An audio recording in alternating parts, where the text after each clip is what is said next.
Welcome back to Back Chat. Today we'll be going over week 8. So sit back, relax, stretch 2 seconds, let's run into the video.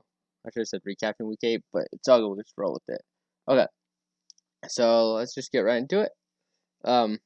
Also, don't forget to sub and follow. Oh, no, and subscribe and ring the bell the next 5 seconds for good luck. 5, 4, 3, 2, 1. Just kidding. I thought it was funny. But okay, let's get right into it. So Falcons versus Panthers. The Falcons won 25-17. The Falcons defensive end Charles Harris got ejected after a dirty hit on Teddy Bridgewater. That was something. And then second is the Falcons finally hang on. They finally were able to hang on. What the flip was that? They didn't choke in the fourth quarter. Basically, they were able to hold on to the lead and actually make it to the fourth quarter with the win. And then third is the Panthers' playoffs hopes seem to dimmer at this point. I think their playoff hopes are over. But next is the Vikings and the Packers. We lost to the Vikings 28-22. Vikings' Dalvin Cook carries the team with 160 yards and 3 touchdowns. And then cornerback Cameron Dantzler got a scary neck injury. I think that was a concussion, maybe. I don't know, but I know a scary neck injury happened. And then our Packers run defense needs help. Mike Patton needs to be out after this, or now would be even better, but probably wouldn't get anywhere with a new one. So he needs to get better. And if he didn't get better this season, we need to get him out in the offseason. So yeah, and then let's go to the Titans versus the Bengals. Bengals won 20-31. The O-line paved the way. I didn't watch this game, obviously. After the Pack game, I did better than last week, where I just stopped watching football for the whole day. I at least watched Sunday Night Football this week. But yeah, basically, I didn't watch the game, obviously, also because the Packers were playing at this time. But yeah, the O-line paves the way. Burrow got his second win of his career, and Titans, are they on the downslope? But are they? I don't know. Then let's go. Next game is Jets versus the Chiefs. This gonna go quick. The Jets lost 9-35, so the Chiefs won, I should say. And basically, Chiefs got second by Patrick Mahomes threw for 5 touchdowns, and the Jets. At least one positive is they stopped Le'Veon Bell's comeback or revenge tour or whatever. So that's something. But Patrick Mahomes made up for it. But then the next game was the let's go down here. It was the Colts versus the Lions. The Colts won. 41-21. The Colts are back on track after linebacker Darius Leonard has returned this. I think this is his first game back. And then second thing is Philip Rivers had a good game. He had 262 yards, 3 touchdowns, and 0 interceptions. And then Lions 7 home games. The losing streak continues. And then next is the Steelers versus the Ravens. The Steelers won 28-24. Are the Steelers Super Bowl favorites? I think so. Hate to admit it, but I think so. And then are they have the best defense in the league, in my opinion. They had 2 interceptions that game. But obviously not just that, so just why, but in general. In my opinion, they're the best in the league. And then what are the Bucks after tonight, after watching what happened? Who knows? But yeah, I'd say the Steelers are better than the Bucks defense. But okay. Third thing is the Ravens blow first half lead. They going to the second half. They had a 10-point lead, and Lamar basically blew it for him. And then next is the Rams versus the Dolphins. The Rams lost. Dolphins won 17-28. Dolphins QB Tua Tagovailoa, whoever wins his debut. Actually, it's the first time since for like a while that a left-handed quarterback won his debut game. So that's something. And then the second thing is the Dolphins defense showed up big with 2 interceptions that game. And then the Rams winning the division is slipping away, in my opinion. They need to get back on track if they even have a chance. And then next is the Patriots and the Bills. The Bills won 24-21. I'd say they possibly won the East, but they also were struggling.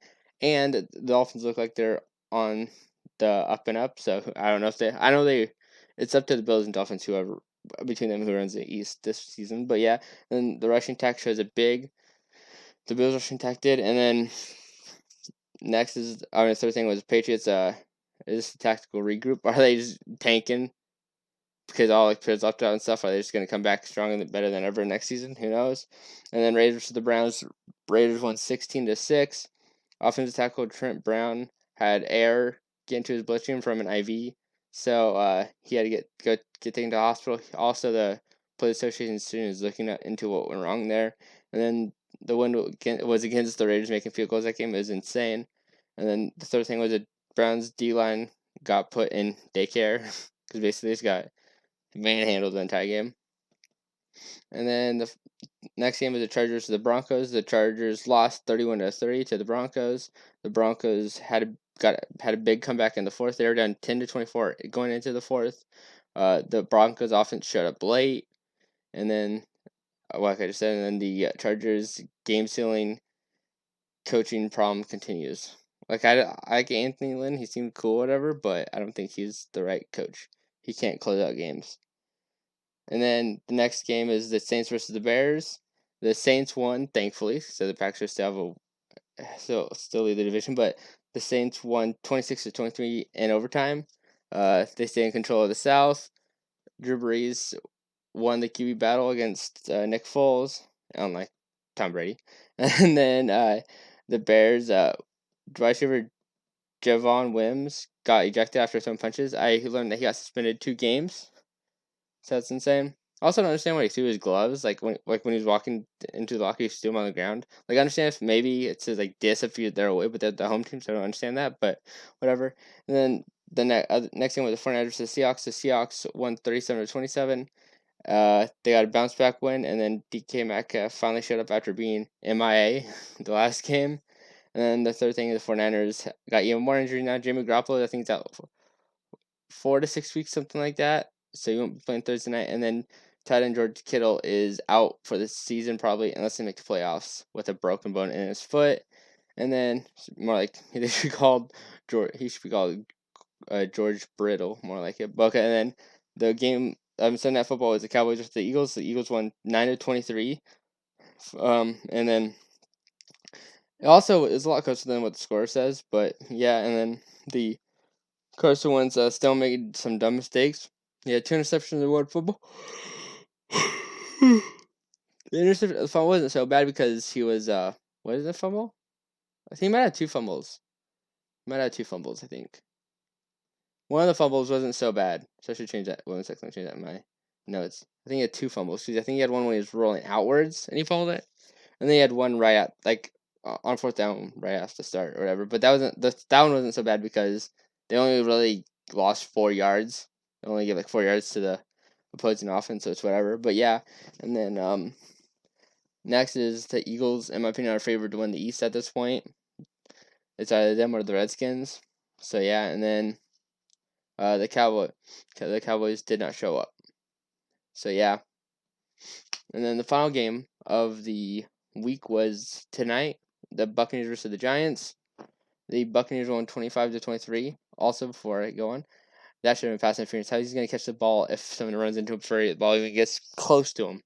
But that's my opinion. Even if the ball is late thrown, who knows? If anything, maybe it was just strategy. The refs can't be like, "Oh, that's late," and all this. Who knows? And even if it was off, what do the refs have? Why do the refs get to judge if it was off or not?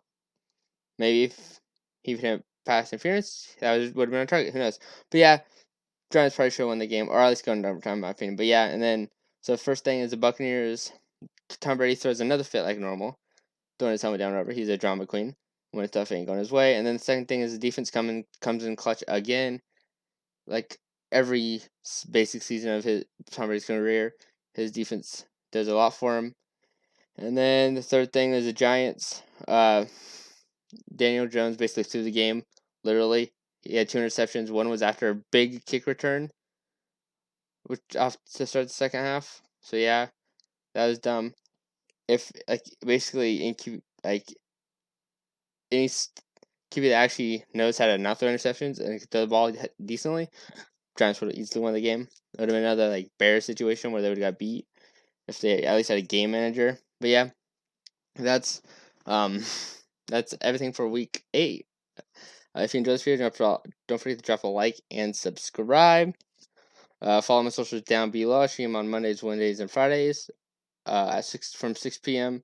PST to 10 p.m. Pacific Standard Time. Yeah, follow me on Twitter and subscribe to me on YouTube. 100 on both. So I'll shave my beard.